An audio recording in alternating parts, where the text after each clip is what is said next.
¿Qué tal amigos? Muy buenos días. Bienvenidos a TV Andina, canal online, la plataforma de televisión de la Agencia de Noticias Andina. Los saluda Mauricio Vargas. El día de hoy voy a estar acompañándolos en la conducción de su programa de interés público. Antes de comenzar, quería compartir con ustedes la portada de la edición de hoy del Diario Oficial El Peruano, que tiene en su titular principal la siguiente información. Expansión del PBI alcanzaría más de 3% en septiembre. Impulsada por Minería y Agricultura, informa el BCR. CEPAL afirma que el Perú es uno de los países con mayores logros sociales en la región y resalta el compromiso del gobierno del presidente Ollanta Humala en estos temas. En otras informaciones, el Diario Oficial nos informa que el Estado impulsará la agricultura familiar, brindará asesoramiento y apoyo económico a los productores. Esto lo puede encontrar en la página 5. También una nota de Informe Central habla sobre los danzantes Marca Perú, la historia de los 3 danzantes de tijeras que deslumbraron al mundo en las páginas 8 y 9. Entonces, esta es la edición del día de hoy del Diario Oficial del Peruano, que ha cumplido 190 años la historia para contar. Y bien amigos, el día de hoy vamos a hablar sobre un tema muy importante e interesante. Tiene que ver con las reformas electorales que se discuten en el Congreso de la República. Recordamos que el sistema electoral presentó un paquete normativo y de modificaciones para que pueda ser aprobado en la instancia parlamentaria. Al parecer han sido pocos los avances hasta el momento, pero realmente cuánto se ha avanzado en estas reformas y saber también si estamos a tiempo de poder aplicarlas para el proceso electoral del año 2016. Para hablar a profundidad sobre estos temas tenemos 2 invitados el día de hoy. Me acompaña el señor ingeniero Alberto Kuroiwa. Él es el director nacional de fiscalización del Jurado Nacional de Elecciones, y también el congresista Cristóbal Yatas. Él es representante de la región Cajamarca y llegó al Congreso de la República por las filas de Gana Perú. Él ha sido también presidente de la Comisión de Constitución del Congreso y tiene mucho que decir sobre estos temas. Vamos a comenzar dándole la palabra al ingeniero Kuroiwa. Ingeniero, muy buenos días, gracias por venir. ¿Cómo ha visto usted el tema de las reformas electorales? ¿Se ha avanzado? ¿En qué ha consistido este paquete normativo que presentó el sistema electoral al Congreso? ¿Y qué avances ha habido hasta el momento? En el año 2011, en la gestión del presidente Hugo Sibina, se presentó el Código Electoral y el Código Procesal Electoral, el cual ponía todo en un solo marco normativo y evitar de que hayan normas que se contrapongan o colisionen entre sí. Ese fue el primero de los muchas iniciativas que se presentaron. El primer paso. El primer paso. Pero al ser normas muy extensas, se vio necesario ir presentando paquetes o reformas parciales sobre el tema electoral. Dentro de las que se han trabajado justo en la gestión del congresista Yatas como presidente de la Comisión de Constitución, se logró avanzar de buena manera, ¿no? Ahí se avanzó en la reforma, la prohibición de la reelección de presidentes y vicepresidentes regionales, hoy llamados gobernadores, y alcaldes. El tema incluyó el cambio de denominación, ¿no? Presidente regional a gobernador regional. Lo de la silla vacía, aumento de algunos requisitos para plantear la revocación de autoridades, la creación de la ventanilla única, la ley que también obliga a los candidatos a consignar sentencias, y el tema del voto golondrino, evitar el voto golondrino. Había el tema de revocatoria, también se elevaron los requisitos, ¿verdad? Así es, justamente ahí el aumento de los requisitos. Ajá, de acuerdo. Y eso tiene que ver, bueno, surgió a raíz de este proceso de revocatoria que fue muy sonado, el de Lima, ¿no? El de la gestión de la alcaldesa Villarán, que implicó también la compra de kits electorales, ¿no? Ahora va a ser más difícil revocar a una autoridad. Y solamente va a ser una vez durante el mandato de la gestión, que es el tercer año. Luego de ello también se vio necesario, en vista de lo que había ocurrido aquí en Lima. Lamentablemente cuando ocurre aquí en Lima recién nos damos cuenta de la situación real. Ya no se habla de elecciones complementarias para los que fueron revocados, si fueron más de un tercio. Ahora simplemente los accesitarios o los suplentes son los que continúan y asumen la autoridad. Ahora, han ingresado autoridades nuevas en los municipios y gobiernos regionales en enero de este año. Sin embargo, no se pueden comprar kits electorales todavía hasta enero del siguiente año, ¿verdad? Así Eso es producto también de esta reforma. Exactamente. Se precisó, porque antes el jurado emitía resoluciones donde decía que recién a partir del segundo año se podía comprar. ¿Por qué? Se supone que si uno revoca a sus autoridades es porque ha visto que no está trabajando bien. Pero hemos visto en periodos anteriores que primer día hábil del mes de enero había cola en OMPE para comprar kits. O sea, ni bien se había sentado la autoridad y ya le estaban pretendiendo revocar. Se manejaba eso como un tipo de venganza política. Entonces, a fin de evitar eso y que sea más subjetivo, se vio que sea necesario que sea a partir del segundo año recién para poder ver el desarrollo de la gestión. Venganza política o el famoso objetivo perverso que le llamaban algunos analistas. Ahí se juntan todos los perdedores para bajarse al que ganó. Efectivamente. Usted me habla de lo ya aprobado, las leyes ya aprobadas. ¿Y qué es lo pendiente? Porque digamos, lo ya aprobado, ¿usted lo considera como sustancial? Es avance, es un gran avance en muchos casos, pero todavía hay algunas cuestiones de fondo. El tema, supongamos, de lo que está pendiente, eliminación del voto preferencial, el tema de financiamiento público de los partidos políticos, tenemos la participación del sistema electoral en los procesos de democracia interna de los partidos, tenemos la alternancia de género, el tema de alianzas electorales, aportes bancarizados y básicamente esos puntos pendientes. En alianzas electorales era para subir el porcentaje. De la valla. De la valla, Así de acuerdo. Ajá. ¿Y cómo ha visto usted el tema? ¿Cree que ha habido, que se le ha dado la prioridad suficiente en el ámbito del Congreso de la República a estas reformas? Pienso que... Si nos guiamos de los resultados, ¿no? Tardíamente creo que se han estado viendo los temas. Y aparte hay un tema que se habla del voto preferencial sin verlo de manera directa con el tema de democracia interna. ¿Qué sucede? Si realmente hubiera una democracia interna de los partidos de manera transparente, con participación del sistema electoral, se podría hablar de la eliminación del voto preferencial. Pero no se puede hablar de la eliminación del voto preferencial si no se ha fortificado la democracia interna. ¿A dónde voy? Si se realiza una democracia interna muy débil, le dan la opción al ciudadano a que pueda reordenar con el voto preferencial. En cambio, si es un proceso de democracia interna totalmente transparente, donde realmente se refleje la voluntad de los afiliados de los partidos, entonces simplemente ahí podría eliminarse el voto preferencial porque ya las bases de los partidos asumieron la posición en que deberían ir sus candidatos. Justamente una de las propuestas es que intervengan los organismos electorales en la organización de elecciones internas y que sean todos juntos en una fecha única. Así es. ¿De acuerdo? ¿Y eso qué beneficio podría traer, por ejemplo? ¿Una mayor fiscalización, quizás? ¿Que realmente haya una participación de los militantes o si son abiertas a la ciudadanía? Exactamente, lo que permitiría de que se haga con la participación del sistema electoral, permitiría que sean unas elecciones como nacionales o subnacionales, pero dentro de un partido, que serían a nivel nacional.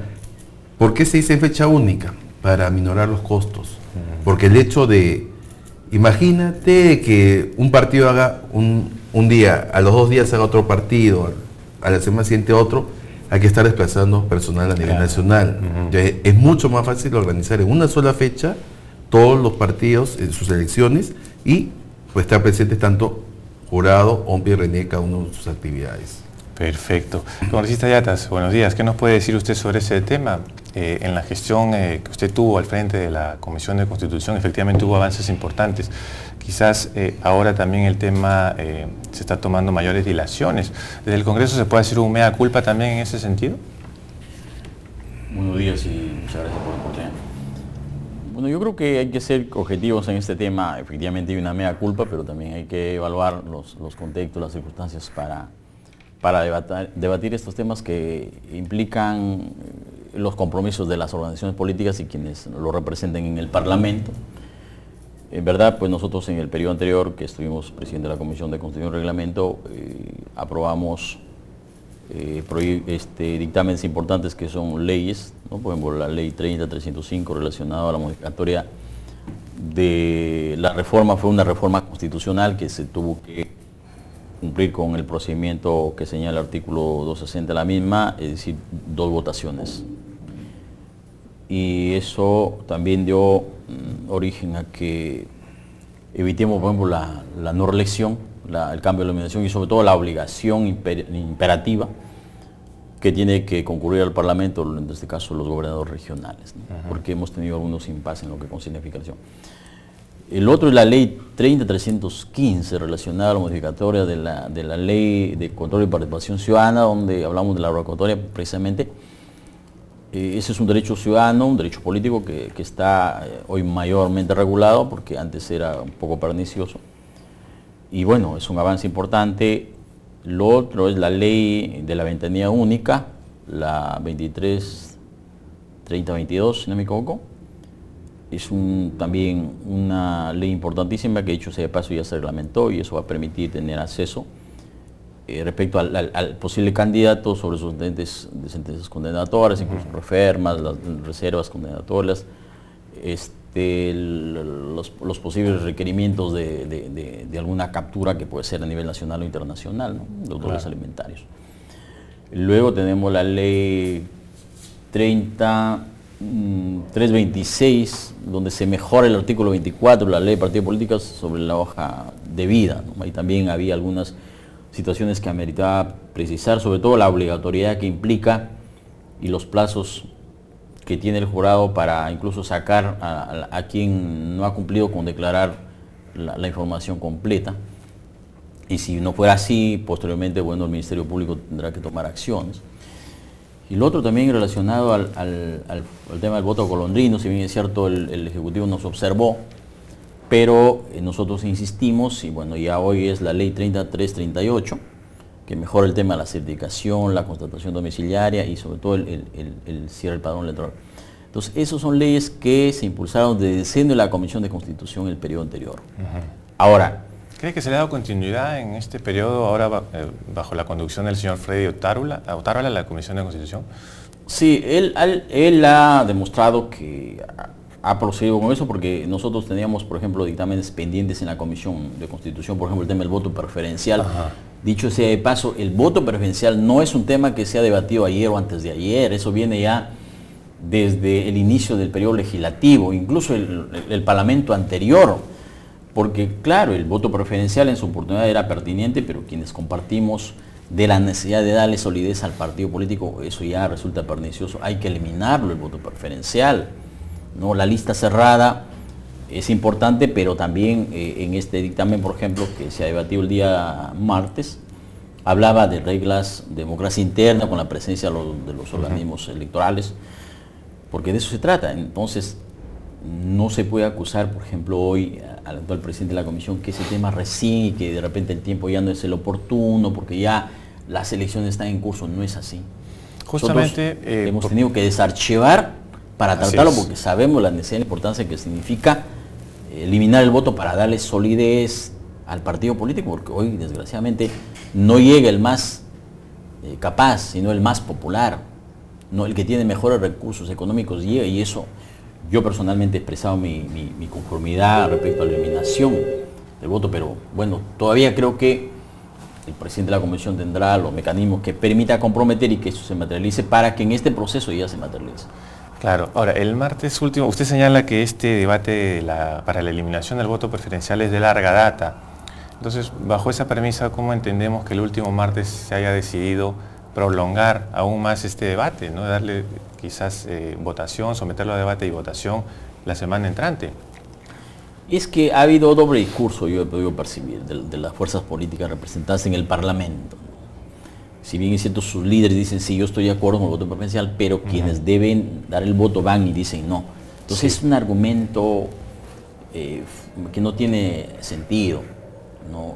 Una cuestión previa que dilata un tema que ya deberíamos de una vez por todas tratarlo, ¿no? Pero el problema es que yo percibo que no estamos interesados por los problemas cruciales del país.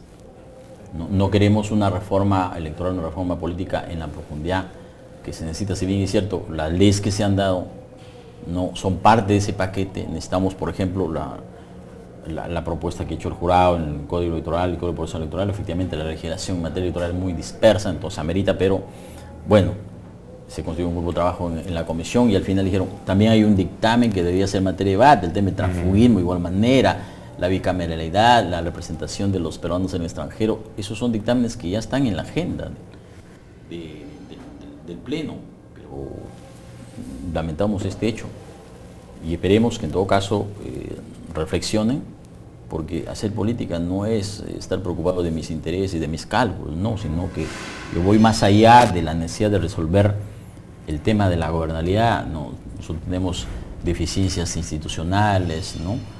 Y probablemente este voto preferencial ha contribuido, o nos dicen que no, pero a nosotros nos interesa particularmente, en este caso a la bancada nacionalista, darle solidez a los partidos, ¿no?, que hacen vida política en el país, ¿no? Y lo otro es el tema de la democracia interna, la participación de quienes militamos, de quienes no, que tengan acceso a hacer uso de un arma importante que se da siempre en un sistema democrático. Perfecto. Ahora, ingeniero Kuroiwa, precisamente uno de los proyectos, bueno, que ya se hizo realidad es la ventanilla única electoral. Nos comentaba usted fuera de cámaras que hoy precisamente hay una reunión, ¿no?, con las agrupaciones políticas en el local que tienen en el jurado en el Distrito Jesús María. Cuéntenos, por favor, en qué consiste, qué temas se van a tratar allí. Sí, solamente para precisar antes, con respecto al tema de la ventanilla única, efectivamente ya se reglamentó. Y se presentó. Se presentó, ¿no?, la semana pasada, el día jueves de la semana pasada. Para el día de ayer fueron convocados los personeros de los partidos políticos. De los 21. De los 21 partidos políticos 22. Para, con inscripción vigente en el ROP, para darles una capacitación y entregarles las claves y los usuarios a los personeros para que puedan acceder a la ventanilla única. De las 21 organizaciones inscritas y las cuales fueron notificados, solamente asistieron 7 partidos, los representantes de 7 partidos, nada más. ¿Usted qué partido fue en esa lista de 7? No sé si me permite... Claro, cómo no. Una leyita rápida. Es importante, efectivamente. Los que asistieron fueron el FREPAP, el Partido Humanista Peruano, Perú Posible, Restauración Nacional, Todos por el Perú, Alianza para el Progreso y Vamos Perú. Ajá. Fueron ¿Qué ha pasado con nosotros? ¿Se han excusado? ¿Han pedido una reprogramación o simplemente han hecho caso omiso al llamado? Me imagino que habrán tenido otras actividades ya programadas, quizás, ¿no? Pero estoy seguro que el jurado nuevamente los va a convocar para que puedan asistir, recibir sus claves y una capacitación para ver cómo será la ventanilla única, ¿no? Porque al final lo que le interesa al jurado es que los partidos tengan la posibilidad de utilizar la herramienta para que puedan elegir a sus candidatos que crean más convenientes o idóneos. ¿Qué información se puede obtener de la ventanilla única? La ventanilla única, como dijo el congresista Yatas, tenemos los antecedentes penales, tenemos información de SUNAT, bienes muebles, bienes inmuebles, que están registrados en la SUNAT, tenemos las deudas ante SUNAT, tenemos el registro de deudores morosos, alimentarios morosos, tenemos órdenes de captura nacional e internacional, tenemos antecedentes también fuera del país por delitos dolosos y tenemos deudas con gobiernos locales o regionales. Toda esa información ya se realizó, ya se estableció la plataforma desde la cual se podrían hacer los personeros de los partidos políticos. Y con respecto a la segunda parte de la pregunta, el día de hoy a partir de las 11 de la mañana el jurado ha convocado a los partidos políticos, a los representantes de los partidos políticos para hacer una presentación sobre la firma de pacto ético con miras a las elecciones generales del 2016 y ver quizás algunos temas adicionales como lo que es ventanilla única, planes de gobierno, debates. Más que todo es el primer acercamiento del jurado hacia los partidos políticos. Previo a los comicios del 2016. Así es. De acuerdo, la ventanilla única la administra el propio jurado, ¿no es cierto? Así es, exactamente, con información que es proporcionada por el Poder Judicial, SUNAT, la Policía, Relaciones Exteriores. Ajá. ¿Y ahí cuál es la mecánica? Digamos, el partido político le solicita al jurado la información sobre determinado candidato y esa información la maneja solo el partido, no puede ser pública. Así es. De acuerdo a la misma ley, es de carácter reservado la información. Ajá. Y solamente pueden acceder los personeros. Ellos son los responsables de administrar esa información y que no sea pública. Asimismo, tienen un usuario, tienen una clave y solamente ellos van a poder acceder y ellos van a poder ver los resultados. Nada más los personeros. Digamos que es una herramienta que va a permitir tener una radiografía completa del candidato. Bastante completa, diría yo, pero hay que hacer una salvedad, no es de uso obligatorio.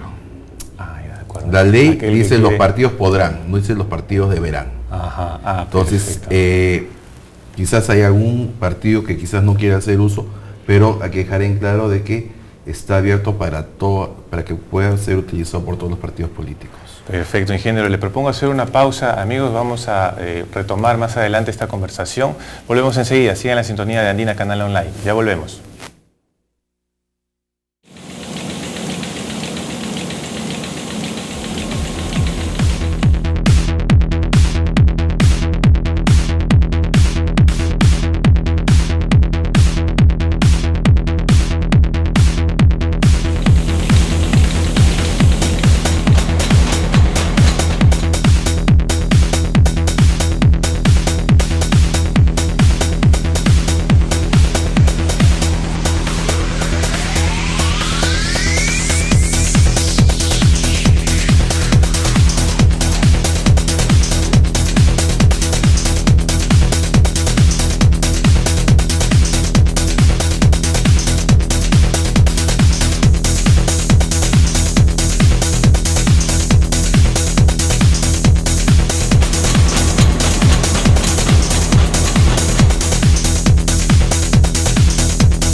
Hoy 12 de junio iniciamos nuestras transmisiones en vivo, con el corazón en la mano, ¿por qué no decirlo? Pero con el firme propósito de brindar información de primera mano, seria, responsable.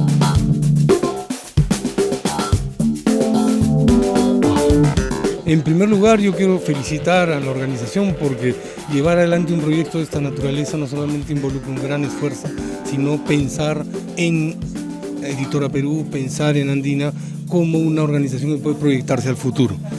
Además, me parece fundamental que nuestra organización se inserte en el uso de las nuevas tecnologías, en modernizar su propio discurso a través de una radio online que implica una forma distinta de estar presente en la vida nacional y en la vida de los ciudadanos, en la vida de los peruanos. Vamos a tener micronoticieros, vamos a tener programas de índole político, pero también programas dirigidos a la juventud, tendremos un programa de rock, un programa, no nos olvidamos también de lo nuestro, vamos a tener un programa de música criolla y así una parrilla interesante que va a ir creciendo poco a poco para poder lograr ampliar un poco el público al que llega Andina actualmente.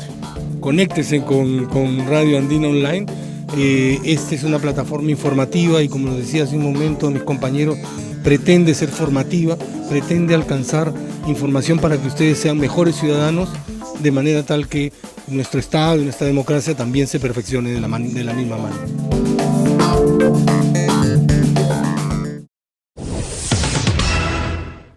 Y bien, amigos, retomamos nuestro programa esta mañana, en el que estamos abordando el tema de las reformas electorales. Retomamos la conversación con el congresista Yatas. Congresista, ¿usted ha considerado de repente que ha faltado voluntad política en la actual Comisión de Constitución para aprobar, por ejemplo, el tema del voto, la eliminación del voto preferencial? No, porque la aprobación de un predictamen, de un dictamen y por supuesto el debate que se en el Pleno es el consenso de las fuerzas políticas, ¿no? Entonces, si no hay eso, es imposible que podamos materializar cualquier iniciativa legislativa, ¿no? Entonces, yo creo que el presidente de la comisión está haciendo todos los esfuerzos porque está continuando con esa secuencia que ha venido incluso desde que se inicia el periodo legislativo, porque él vuelve a ser presidente de la Comisión de Constitución.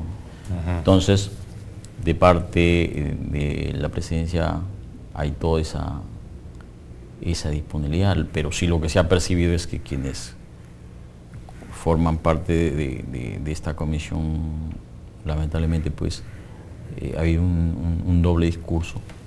Pero creo que estamos todavía a tiempo para modificar ese tema, pensando en la necesidad de esta reforma y pensando en el país sobre todo. ¿Estamos a tiempo o más bien diríamos que estamos contra el tiempo? Yo soy un convencido de que aún todavía estamos a tiempo. Bueno, en el peor de los casos saquemos una norma para que, bueno, pues se aplique el próximo proceso electoral en todo caso, ¿no? Pero una norma excepcional. Claro, pero ya demos una muestra de que este es un tema que se ha venido, repito, se ha venido tratando legislatura tras legislatura, ¿no? Entonces ahí también hay que asumir los compromisos, es decir, quienes forman parte de esta comisión, ¿no? Tratarlo. Y algo más, nosotros cuando estuvimos en presidente de la comisión, no solamente hemos tratado dictamen, ¿no? Sino que hemos hecho, por ejemplo, control político. Nosotros aprobamos 22 tratados internacionales ejecutivos, cuya tramitación fue del Ejecutivo, y 31 decretos legislativos fueron sometidos al control político que dice la Constitución y cuya responsabilidad de la Comisión, ¿no? Y también nosotros nos pronunciamos sobre 4 opiniones consultivas, caso por ejemplo de la renuncia del congresista Falconi a la presidencia, perdón, al Parlamento para ser presidente regional. Nosotros también nos pronunciamos, decimos que no era conforme decía la Constitución. Pues una opinión el caso del que fue congresista Javier Escanseco, no, también nosotros nos pronunciamos, y otro también que fue materia de polémica y aún sigue siendo polémica, el caso del Diego Cabrera, ¿no? En lo que se argumentaba que era una sentencia con carácter vinculante que debe ser aceptada por el Parlamento en lo que concierne investigaciones, y que no es así, no es vinculante. Fue un dictamen que se aprobó por unanimidad, ¿no? Y finalmente, bueno, fue el caso del congresista Llovera también, que había un cuestionamiento respecto a un proceso que ya había sido pronunciado por el Poder Judicial y que se necesitaba acatar la resolución del juzgado, y en esas condiciones nos expresamos. Entonces fue un trabajo importante que se desarrolló, y que, dicho sea de paso, están ahí pendiente el debate, porque también tratamos, por ejemplo, una iniciativa ciudadana, el caso del aborto, ¿no? Que también fue y sigue siendo polémico. Nosotros lo tratamos, y sobre todo respetando el procedimiento que señala la ley, ¿no? Porque la ley de control de participación ciudadana señala cuál es el procedimiento para tratar una iniciativa legislativa, y eso nosotros estrictamente cumplimos ese procedimiento. En fin, son temas que lo pusimos en la agenda y que en todo caso esperemos que se prosiga en este periodo legislativo. Y en el tema de las reformas, ¿usted coincidirá conmigo en que el momento es complicado por encontrarnos en un escenario preelectoral, donde quizás incluso los propios parlamentarios podrían decidir dejarlo ya para que el nuevo Congreso se encargue de llevar adelante estas reformas.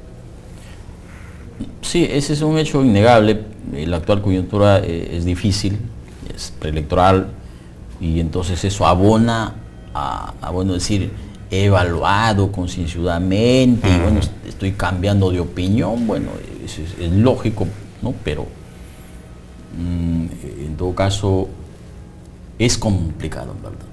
Es complicado a esta altura, pero bueno, también un gesto de la representación nacional sería importantísimo, ¿no? Pero bueno, todo depende pues ya es una decisión propia de quienes conforman la Comisión de Constitución. Ahora, ¿por qué tendríamos que eliminar el voto preferencial? ¿Cuán perjudicial es?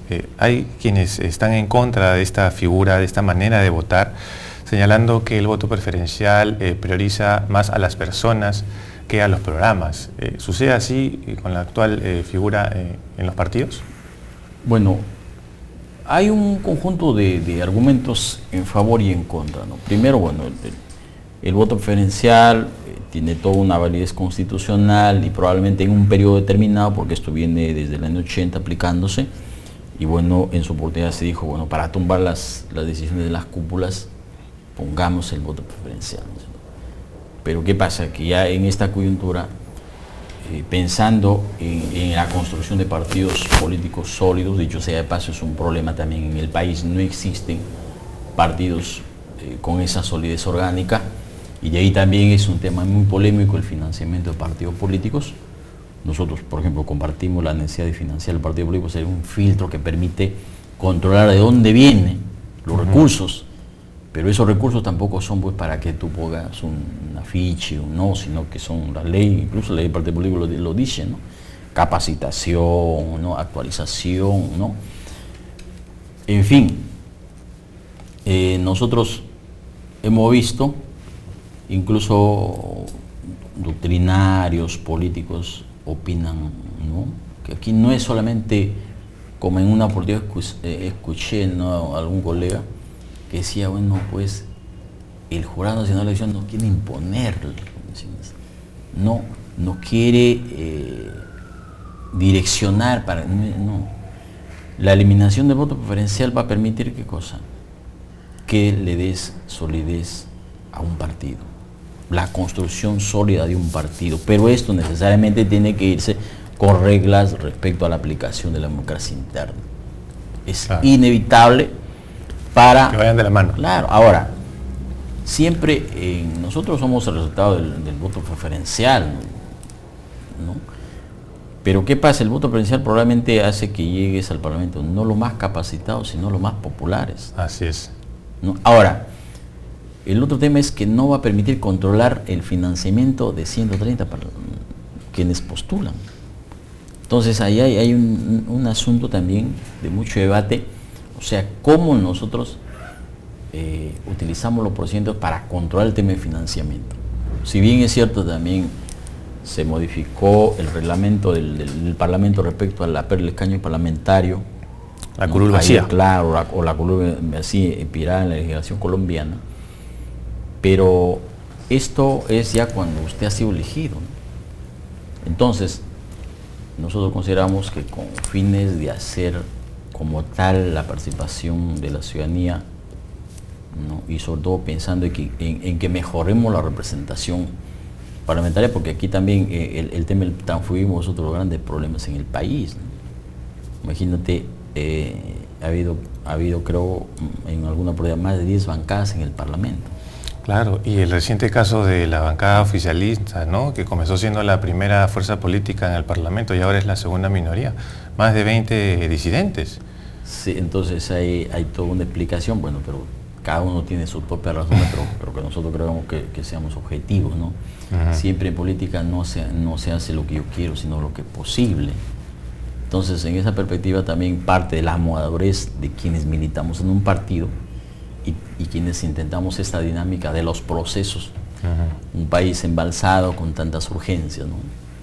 Hoy, por ejemplo, hay toda una decisión, sobre todo en el tema de educación. Nunca antes pues, se destinó más del 3% del PBI. Probablemente nosotros superemos eso. Entonces, son situaciones que, bueno, uno los entienden en esa dinámica y bueno, van a argumentar que bueno, que el voto preferencial permite quien tiene las mejores condiciones llega, y yo con respeto a esas opiniones no comparto eso, ¿no? Entonces es Perfecto. urgente, es pertinente y una necesidad de país de que eliminemos el voto preferencial. Muy bien, congresista. Ahora, ingeniero, el Jurado Nacional de Elecciones, precisamente en el marco de la aprobación de las reformas electorales, lanzó una campaña en algún momento llamada Reforma Electoral Ya, que era justamente para sensibilizar al Congreso en torno a la importancia de dar luz verde a estos temas. ¿Esta campaña ha dado sus frutos, usted considera? ¿Continúa también en curso? Básicamente, creo que durante la gestión anterior con el congresista Yatas se pudo trabajar, se tenía más, pienso yo, podíamos ser escuchados con mayor facilidad. Más apertura. Más apertura. Como quizás diga el congresista Yatas, ¿no? Eran otra coyuntura, era otra realidad. Pero el jurado sigue firme, viene apostando por las reformas electorales que se hicieron desde el 2011.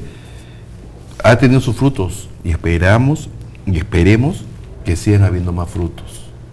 Si fueron el tema del voto preferencial, cuyo debate se está prolongando desde el martes anterior, ¿usted considera que el Congreso allí perdió una valiosa oportunidad para dar lugar a este tema? Como les dije hace un rato, ¿no? Si es que hablamos del voto preferencial solo, pienso que es pernicioso. Tiene que ir muy estrechamente vinculado con el tema de democracia interna. Si no va vinculado con el tema de democracia interna, podría ser peligroso. Es más, escuché hablar el otro día a un congresista en la Comisión de Constitución, dice, o si el jurado está a favor de la eliminación del voto preferencial. Efectivamente, el jurado está a favor de la eliminación, pero sujeto a la democracia interna. La propuesta que presenta el sistema electoral a la eliminación de voto preferencial, pero sujeto a democracia interna. Entonces, que se lea completo, que no se lea por partes. Perfecto. Ahora, estamos hablando de reformas electorales, ¿no? Así como está tan mentada la reforma del transporte, se habla en algún momento de la reforma de la salud pública, de la educación. ¿De qué manera beneficia la reforma electoral a la ciudadanía, a la población, al ciudadano de a pie, según su criterio, ingeniero? Bien, pienso yo que en primer lugar beneficia y fortalece a los partidos políticos.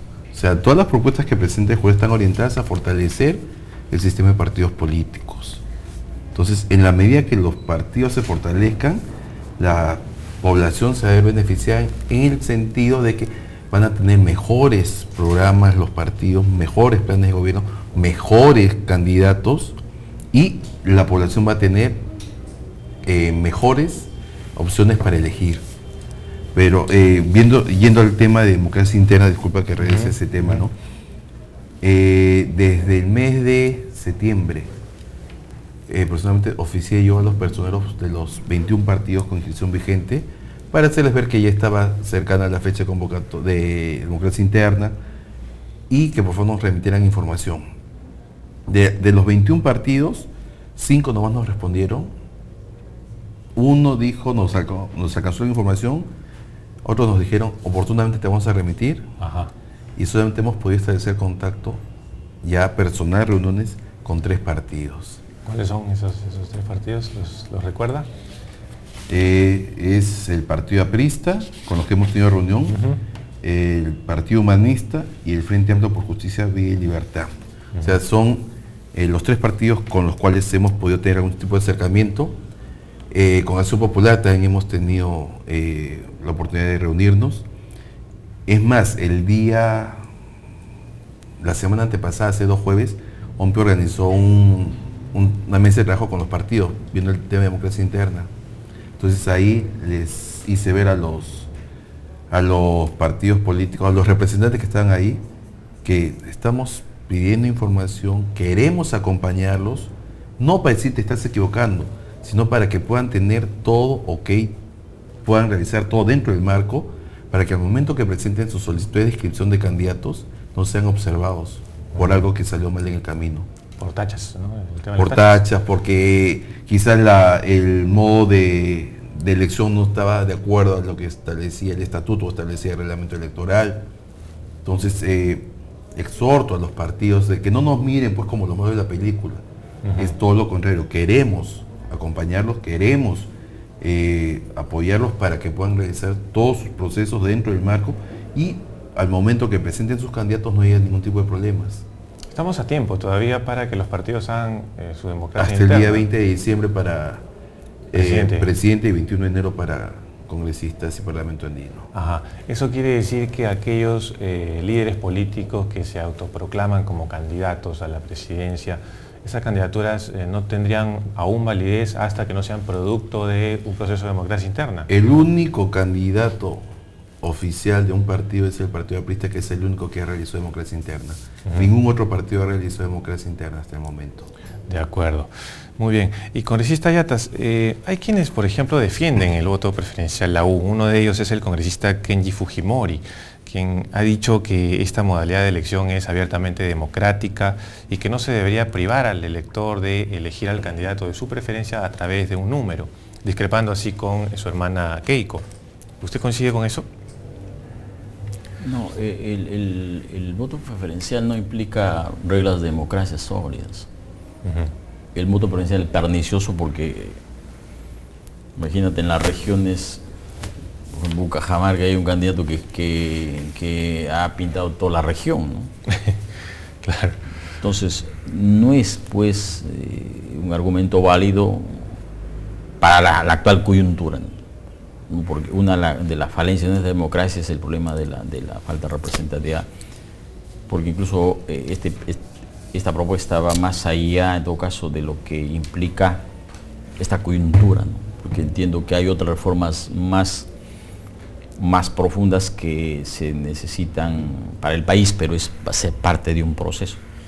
Pero sí, yo quiero ser categórico respecto, vamos a seguir con una deficiente representación parlamentaria, si es que seguimos con el voto preferencial, ¿no? Ahora, ustedes han podido constatar y yo puedo observar la permanencia de muchos parlamentarios en el Parlamento también es una desventaja, no es democrático, porque y ahí también compartimos la necesidad de la no reelección de los parlamentarios. Dicho sea de paso, yo he planteado una iniciativa legislativa, pero que bueno, es difícil tratarlo.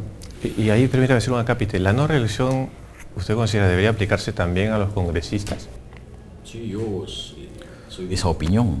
Probablemente una opinión solitaria en esta coyuntura, pero sí, porque la alternancia en el poder vía la elección popular es fundamental. ¿No? Hemos visto la necesidad, por ejemplo, claro, dicen, el parlamentario no maneja recursos económicos y dice la experiencia es basta, pero esa experiencia siempre y cuando que permita ayudar, por ejemplo, a este tipo de reformas. El problema es que esa experiencia se utiliza para otros fines. Entonces ya tú conoces el teje y maneja el Parlamento, entonces siempre pues hay una gran desventaja cuando uno recién está, ¿no? Entonces, y bueno, lo que tenemos ese mal hábito de estar cambiando, ¿no? Entonces no nos gusta estar todo el tiempo pues en una sola cosa. Entonces de ahí la necesidad de estas reformas que sean muy importantes. Y ya para ir concluyendo, congresista, ¿usted tiene confianza y optimismo en que este tema de la eliminación del voto preferencial pueda aprobarse la semana que viene en la comisión que preside Freddy Otárola? Porque cualquier debate, digamos, si no tiene una aprobación o un resultado, sería infructuoso. Bueno, sería un cambio de 360 grados respecto a las opiniones de quienes han expresado su desacuerdo. Por ejemplo, el último debate de la comisión, no pues, en todo caso, sería un hecho anecdótico, pero necesario para el país de que se aprobara esto, pero por la forma como se viene dando, es materialmente imposible. Y suponiendo que se llegan a consenso, se aprueba, se vota, ¿regiría para el proceso de 2016? Por supuesto que sí. Todo va a depender del consenso y esperemos, en todo caso, eso es una última esperanza, ¿no? Para que en un próximo proceso electoral que amerite una representación la más adecuada, permita pues esta aprobación y con ello la aplicación. Bueno, en todo caso pensemos que ya, bueno, hace la aprobación, pero lo aplicas para el próximo proceso, pero ya está. Perfecto, muy bien, congresista, muchas gracias por su atención, gracias también al ingeniero Kuroiwa del Jurado Nacional de Elecciones. Bien amigos, hasta aquí nuestro programa el día de hoy. Esperamos que el Congreso de la República pueda ponerse de pie y finalmente decidir aquello que sea más conveniente para la ciudadanía y el país en general. Quedo con ustedes Mauricio Vargas, continúe la sintonía de Andina TV, canal online. Muchas gracias por su atención, buenos días.